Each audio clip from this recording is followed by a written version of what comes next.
Purihin po ang Panginoon. Good morning po sa lahat. I-share po ang FB Live natin.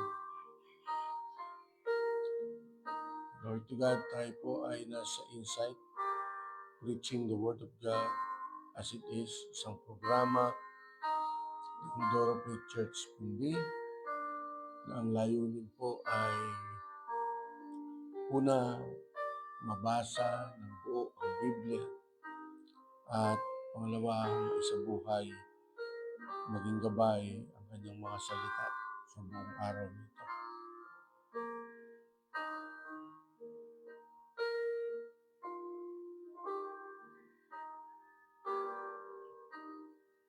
Bago po ang lahat, tayo umawit sa Panginoon. Awitan natin siya. Samahan niyo po ako sa pag-awit. Good morning, Sister Jessica.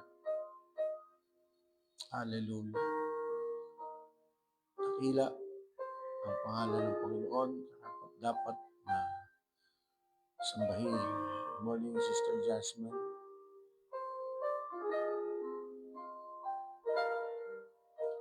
Awitan natin ang Panginoon. Samahan niyo po ako.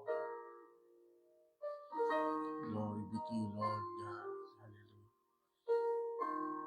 I sing praises to your name, oh Lord, praises to your name, oh Lord, for your name is great and greatly to be praised. I sing praises to your name, oh Lord, praises to your name, oh Lord, for your name is great and greatly to be praised. We give glory to your name, oh Lord, glory to your name, oh Lord, for your name is great and greatly to be praised. We give glory to your name, oh Lord, glory to your name, oh Lord, for your name is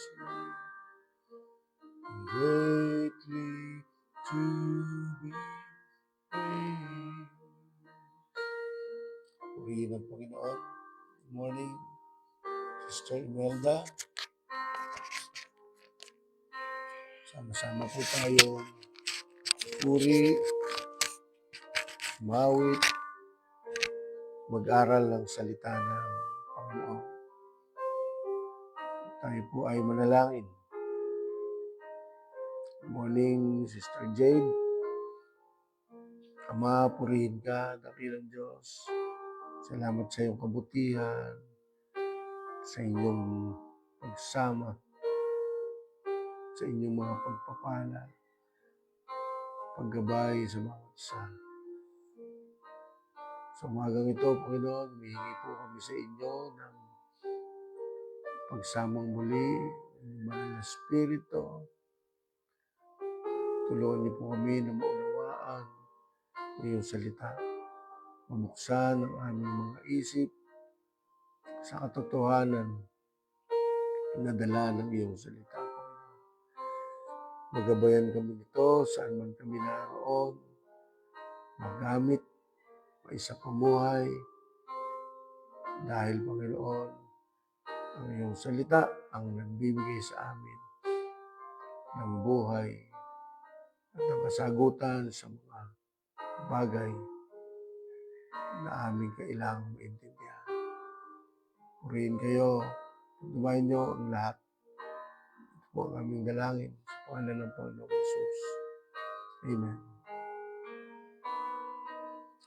Hallelujah.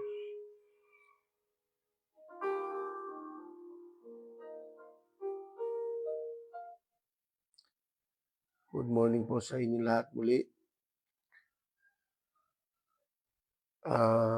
Buksan po natin yung mga Bible natin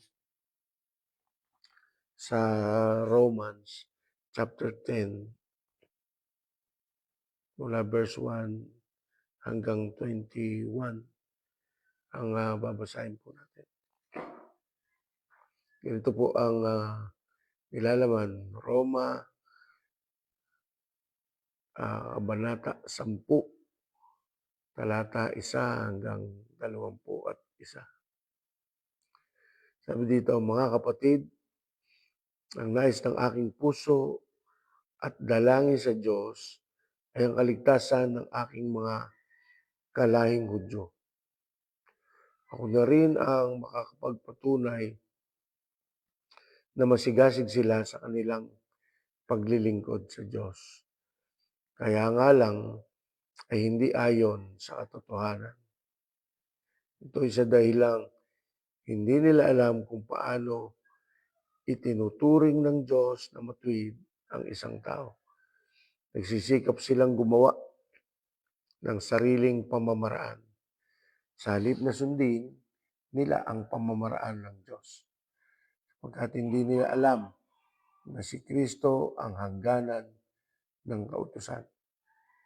Dahil sa kanyang ginawa, ang lahat ng sumasampalataya sa kanya ay itinuturing ng Diyos na matuwid.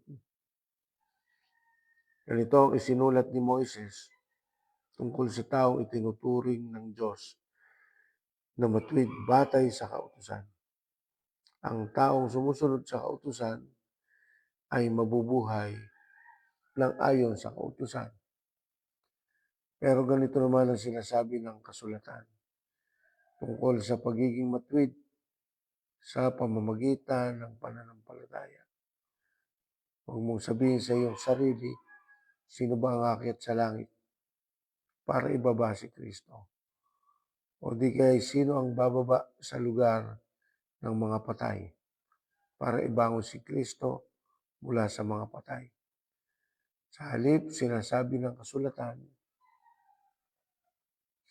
ang salita ng Diyos ay malapit sa iyo, nasa bibig at puso mo.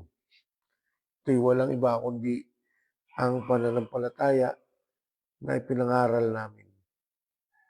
Na kung ipapahayag mo na si Jesus ay Panginoon at sasampalataya ka ng buong puso na muli siyang binuhay ng Diyos, maliligtas ka. Sapagkat itinuring ng Diyos na matuwid ang taong sumasampalataya sa Kanya ng buong puso. Kung ipapahayag niya na siya'y sumasampalataya, maliligtas siya. Sapagkat sinabi ng kasulatan, hindi mabibigo ang sino mang sumasampalataya sa Kanya. At ang pangakong ito ay para sa lahat dahil walang pagkakaiba ang Hudyo sa hindi Hudyo. Ang Panginoon ay Panginoon ng lahat. At pinagpapala niya ng masagana ang lahat ng tumatawag sa Kanya. Sapagkat sinasabi sa kasulatan, maliligtas ang lahat ng tumatawag sa Panginoon. Pero paano sila tatawag kung hindi naman sila sumasampalataya sa Kanya? Paano sila sasampalataya kung hindi pa sila nakakarinig ng tungkol sa Kanya? At paano sila makakarinig kung walang mangangaral? At paano makakapangaral ang sino man kung hindi naman siya isinugo? Ayon sa kasulatan, napakagandang pagmasdan ang pagdating ng mga nagdadala ng magandang balita. Pero hindi naman tinatanggap ng lahat ang magandang balita. Sinabi nga ni Isaias, Panginoon, sino po ba ang naniwala sa sinabi namin? Sasampalataya lang ang tao kung marinig niya ang mensahe tungkol kay Kristo at marinig lang niya ito kung may mangangaral sa Kanya. Ito ngayon ang tanong ko, hindi ba nakarinig ang mga Israelita? Nakarinig sila dahil sinasabi sa kasulatan, narinig sa lahat ng dako ang kanilang tinig. Ang sinabi nila ay nakarating sa buong mundo. Kung ganoon, hindi ba nila ito naunawaan? Naunawaan nila dahil ayon sa isinulat ni Moises, sinabi ng Diyos sa kanila, iinggitin ko kayo sa pamamagitan ng ibang bansa.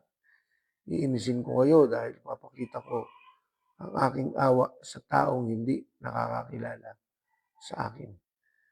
At buong tapang naman na sinabi ni Isaias, ang sinabing ito ng Diyos. Natagpuan ako ng mga taong hindi naghahanap sa akin. Ipinakilala ko ang aking sarili sa mga hindi nagtatanong tungkol sa akin. Pero tungkol naman sa Israel, ito ang sinabi ng Diyos. Matagal akong nananawagan at naghihintay sa isang bansang matigas ang ulo at suwail. Purihin ang Diyos sa kanyang mga salita. Okay, isa na namang kabanata ng Biblia ating babasahin. Mapansin po natin dito na marubdob o totohanan na gustong-gusto ng Apostol Pablo na ang kanyang bayan ay makakilala sa Panginoong Hesus. Ganoon ng isang damdamin na dapat po ay taglayin din ng bawat isang mananampalataya na yung kanyang lahi ay makakilala sa Panginoon. Kilala ang Israelita na nasa isang tamang relihiyon, ang pananampalatayang Judaismo. Kaya sila tinawag na mga Hudyo kasi sila'y nasa pananampalatayang Judaismo. Na walang iba kundi ang Diyos ang naglagay at nagturo sa kanila. Hindi ito inimbento ng tao. Hindi ito basta ginawa lang ng tao na nagkaroon ng isang religion. Hindi, itinuro ito ng Diyos sa kanila. At ito'y pinanampalatayaan nila at sinimulan nila na dito sila lumakad at sundin ang mga utos. Nakapaloob dito yung mga moral law, civil law, at ceremonial law. Good morning, Pastor Wilma. At lahat yun ay kailangan nilang sundin. Matupad, mabuo sa sarili upang masabi na sila'y totoo na tumutupad sa kautusan. Pero ito'y naging mabigat dahil hindi lahat ay may kakayahang gawin. Lalo tigit yung ceremonial law. Yung civil law at moral law ay pangkaraniwang itinuturo una sa tahanan ang mga mabubuting pamumuhay at yung civil law ng pamahalaan kung paano ka lalakad ayon sa pamantayan ng gobyerno ng pamahalaan. Ngayon, yung moral law ay pumapatungkol sa simbahan kung saan may mga ritual na dapat gawin ang isang tao. At ito yung mabigat para sa kanila. Kasi may mga kalagayan na para matupad nila ay kailangang maghandog sila. At minsan ang handog ay mabigat. Kaya minsan ito hindi nila natutupad. Pero dumating ang Panginoong Hesus, binago ang pamantayan na yan. Hindi niya binago ang moral and civil law. Dahil ito'y pumapatungkol sa mga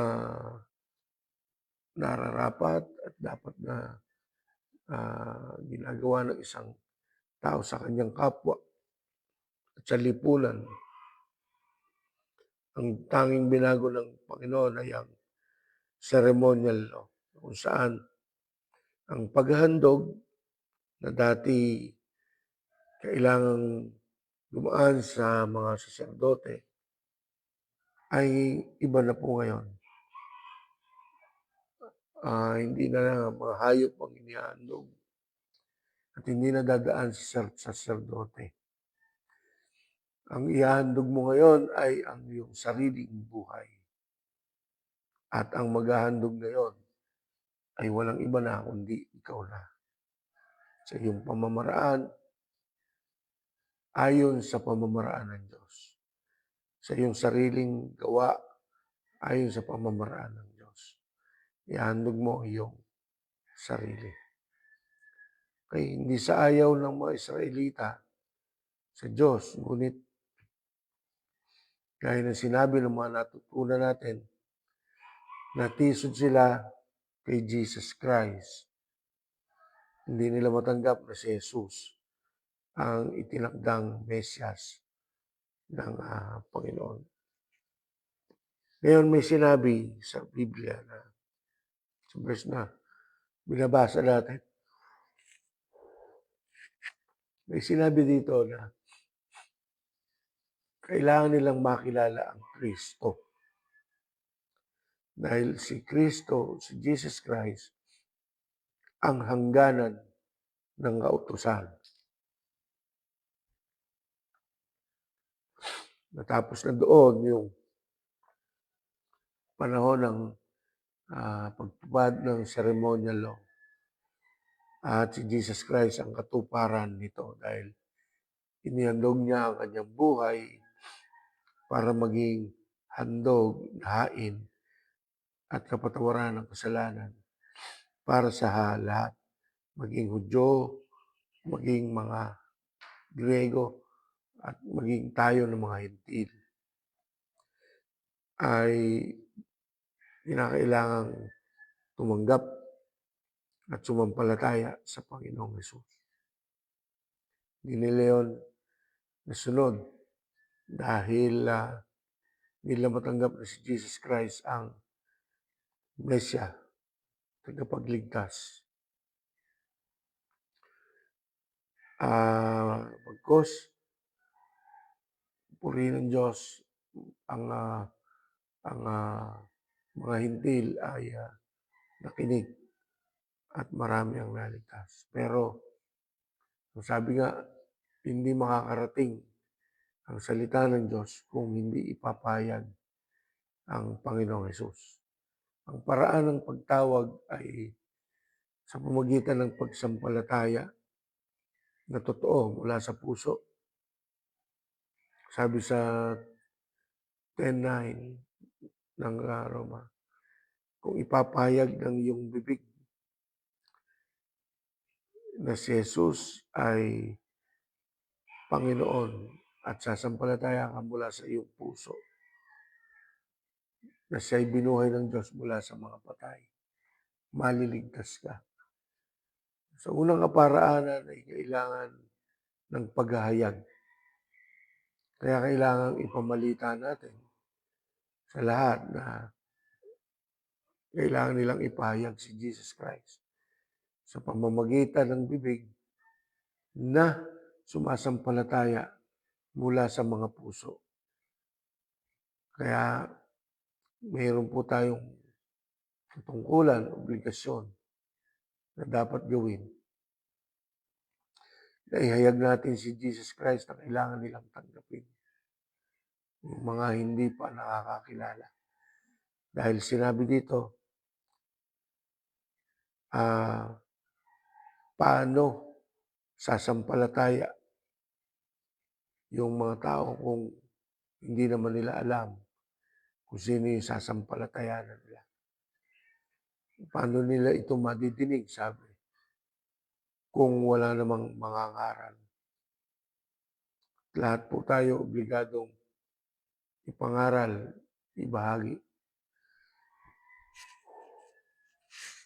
ang salita ng Panginoon. Na walang iba kundi ang Panginoong Jesus mismo. Kaya nga, tayo ng mga tinawag ay may obligasyon tayo i-share ang Word of God. At dahil dito, marami ang tatanggap. Kaya lang, mga kapatid, marami ang natatakot at walang lakas ng loob na ipangaral ito. Pero dapat po tayo una, ang mga pastor at ang mga miyembro ng iglesia, ng church, ay hahakbang na sama-sama na kung saan sila naroon ay maipakilala nila ang Panginoong Jesus. Paganda ng pangako ng Diyos para sa tao, para hindi ito matanggap ng iba. At tayo lang na nakakilala ang magtamasa nito. Mayroon po tayong part na kailangan gawin sa buhay ng na ito ay pinagkaloob ng Panginoon. Pangaral natin ang salita ng Diyos sa anumang paraan. Sa patotoo, sa pagbabible study, kaya hinahamon po ang bawat isa na maglaan ng panahon sa pagbabible study. Huwag po natin sabihin na hindi po ako part at hindi po ako kabilang sa mga magbabahagi. Lahat po tayo ay kabilang at inaasahan ng Diyos na magbahagi ng kanyang salita. Una, sa patotoo na naranasan natin ang kabutihan ng Panginoon, ipamaralita natin sa kanila na mabuti ang Diyos, na kumikilos ang Diyos sa buhay natin, na gumagawa ng himala ang Diyos sa buhay natin, na nagbabago ng buhay ang Diyos, na tayo mula sa masasamang gawa, mula sa dilim, ay binago ng Diyos patungo sa kaliwanagan sa pamamagitan ng pagtanggap natin sa Kanya, pagsuko at pagsasabi sa Kanya na siya na ang magiging una at lahat sa ating buhay. Kailangan po nating sa katuparan na tayo'y magpatotoo para sa Panginoon. Pangalawang bagay ay yung lumakad sa karanasan kay Kristo. Na paano natin gagawin? Kailangan nating mabasa ang salita ng Diyos upang malaan natin kung saan tayo lalakad. Hindi malalaman kung hindi babasahin. Kaya pangalawang obligasyon natin, bukod sa pagpapatotoo, ay yung basahin ang kanyang salita.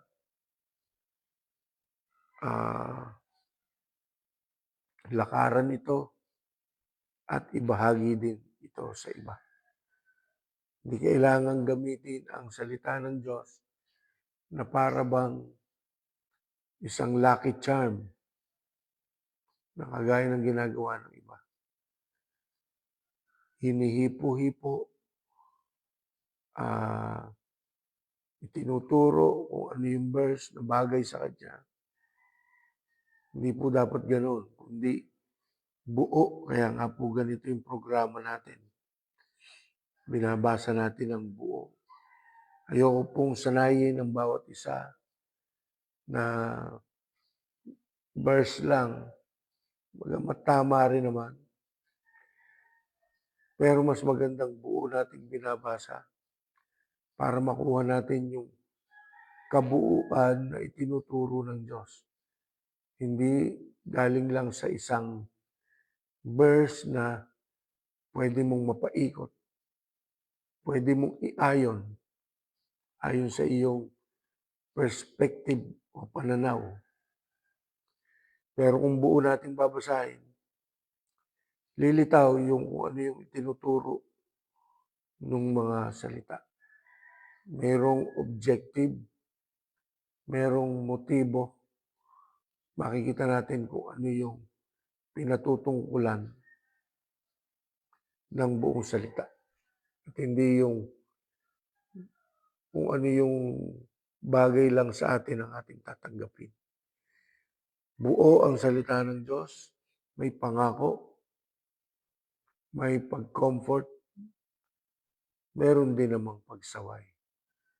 At kagaya ng mga nababasa natin, 2 Timothy 3:16, mayroon ding pagpapabulaan sa mga maling aral. Yun yung kabuuan ng salita. Hindi po pwedeng umiikot lamang sa pangako na gustong-gusto ng marami. Puro pangako mabuti ang Diyos. Sasamahan tayo ng Diyos. Iingatan tayo ng Diyos. Opo, kasama po yun. Pero huwag ganoong pamamaraan lamang. Nagiging kabisote ang isang tao pagka ganun lang ang kanyang natutunan. Giintay lang ng pangako, pero hindi natutunan yung dapat gawin. Lakaran para sa Panginoon. Yung kabanalan ay naiaalis na. Huwag po tayong madaya ng mga aral ng sanlibutan.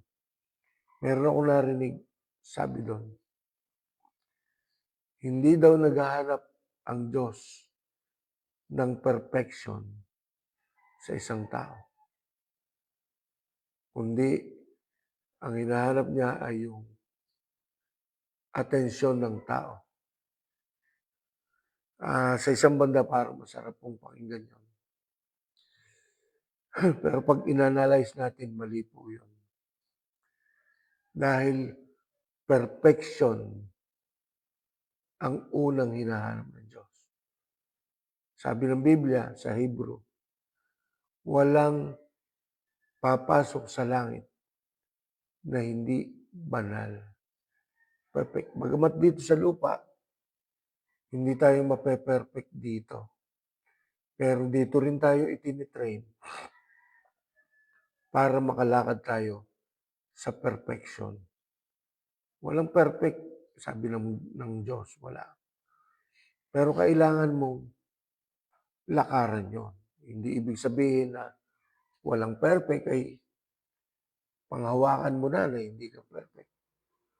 Ang panghawakan mo ay yung salita na pinipilit mong maging ganap, perfect. Dahil yun ang sabi ng Diyos. At tayo ng mga anak niya, bagamat nagkakasala, pero tayo sumusunod sa mga bagay na ipinasusunod ng Diyos sa atin. Ang kalooban niya, sinusunod natin sa buhay natin.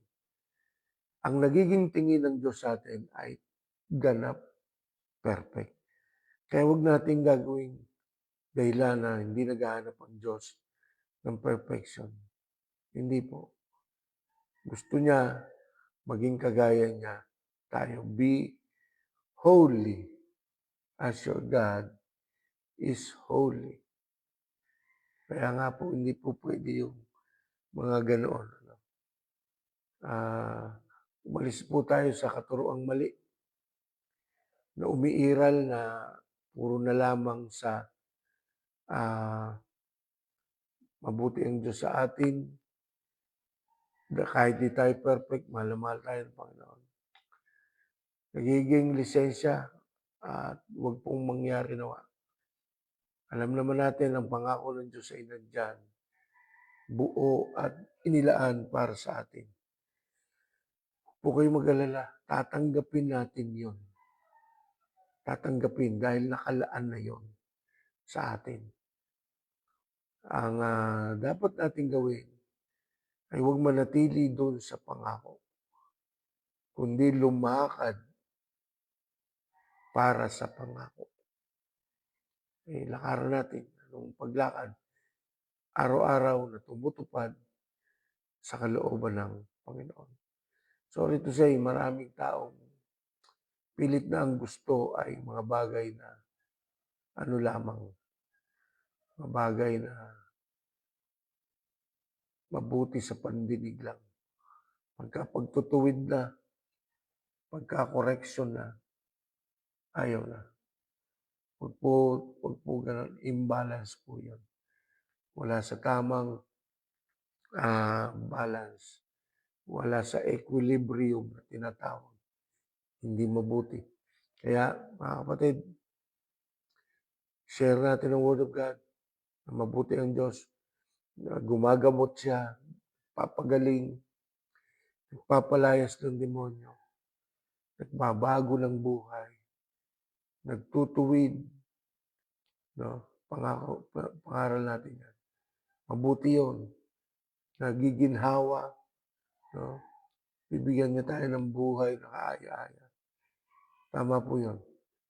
Pero huwag nating aalisin yung utos din ng Diyos na magpakatuwid. Yung utos ng Diyos na pagsumikapan natin yung kaligtasan. Hindi pabayaan. Huwag natin pabayaan na maisip natin o masabi natin na imperfect tayo. Na kahit gano'n ay mahal tayo ng Diyos. Huwag po. Kailangan nating umalis sa imperfection. Hindi tayo talaga magiging perfect dahil nasa paligid tayo na tayo nai-impluwensyahan. Pero dahil yung nasa natin na gusto nating maging ganap, kikilos tayo para doon. Hindi yung babaliwalain natin yung ating kahinaan, kundi pipilitin nating maiwaksi yung kahinaan at palitan ng kalakasan na nagmumula sa Panginoon. Okay, maraming po salamat. Nawa ay may natutunan tayo sa araw na ito. Share natin ng share yung mga ganitong live video natin para makarating din po sa iba. Nawa yung iba nating mga kapatid na hindi nakapanood, ugaliin po natin na yung live video natin ay buksan ninyo para maging devotion din ninyo. At yung mga kabilang sa mga devotion, nawa ay samahan din ninyo yung iba na kapatid na nagdi-devotion araw-araw. Huwag yung 'pag tayo lang ang nagde-devotion, tsaka lang tayo nagde-devotion, samahan din natin yung iba nating kapatid. Po, purihin ang Panginoon. Patnubayan tayo ng Panginoon, tayo po ay manalangin. Mapurihin kayo, dakilang Diyos. Samahan niyo po kami muli sa araw na ito. Salamat sa salita na iyong ipinarating sa bawat isa. Nawa ito'y matanggap ng lahat na maluwag sa puso at hindi nilalabanan ng iyong salita. Dalangin po namin, Panginoon, na maging mabuti ang aming buong araw, bagamat kami napapalibutan ng masasamang bagay. Pero dahil ikaw ay mabuti at makapangyarihan, mapagtatagumpayan namin ang hamon ng buhay na ito. Dahil napagtagumpayan mo na, kami magtatagumpay din dahil sa iyo. Maraming po salamat, gabayin niyo po sila, mga maghahanap buhay, mga may lakad, at ano pa mang bagay na gagawin ng mga kapatid. Purihin po kayo, po ang dalangin namin. At dalangin ko po, ang gawain namin mamayang gabi, prayer meeting, ay makapag-akay kami at dumating sa iglesyang ito. Ang kapuluan ng mga mananampalatayang nagnanasang manalangin, matutupan ang iyong salita. Purihin ka, ito po aming dalangin, sa pangalan ng Panginoong Hesus. Amen. God bless po sa lahat. Mamaya po, prayer meeting, alas 7 ng gabi. God bless po sa lahat.